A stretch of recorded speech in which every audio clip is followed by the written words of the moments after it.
Hey, thanks for joining me. Well, I got an update for you. It wasn't as bad as we thought. So the audio is still pretty bad on this NorCal 40, just after the build. But as you can hear, or maybe you can't, but there's a little speaker here in my hand. And there's CW coming out of the radio now. So success on the receive side. Next is to go get the audio amp to work like it should. But I can play with the RIT switch. If I could play it with one hand. I guess I don't have to hold this speaker. I'll put that down.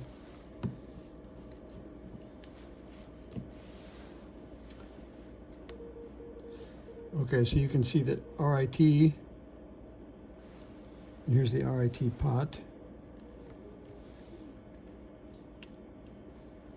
Need to build a jig to hold all this stuff or put it in a case. Okay, there's the RIT pot.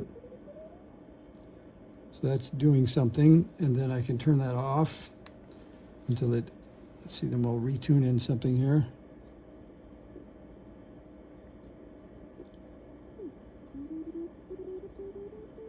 Okay, and now RIT doesn't do anything because it's off. So RIT is working, RF gain works. So from there, it's on to the transmitter and trying to figure out why that LM386 is so anemic. Otherwise, we're in pretty good shape here. It turns out I was being a little bit ridiculous.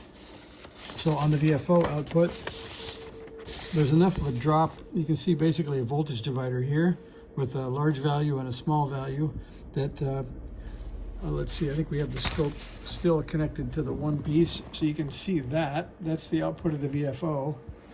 And that would be about, let's see, 2, 4, 6, something about 6 volts of output.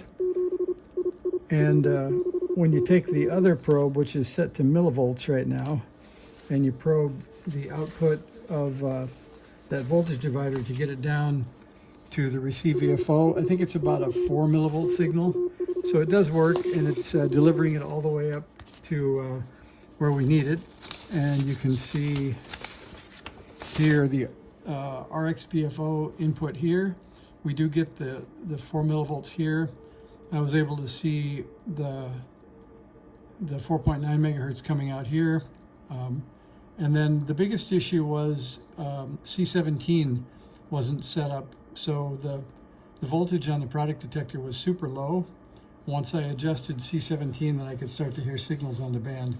So now it's just off to figure out what's happening between this mute circuit and the LM386 to get some audio out of it. So we're in pretty good shape. So if you've been following along up to now, thank you.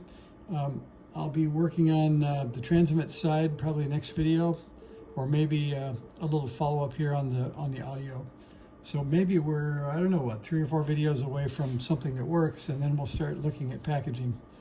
And the latest thoughts on packaging are everybody seems to like the small KX1 kind of looking radios. There's a bunch of the different kinds from everybody, but all of them have been discontinued. So I may mount this sort of as a flat pack with tuning, and hopefully maybe a DDS VFO that we can see the display on the top, and we'll just see how all this goes. So thanks for watching. See ya.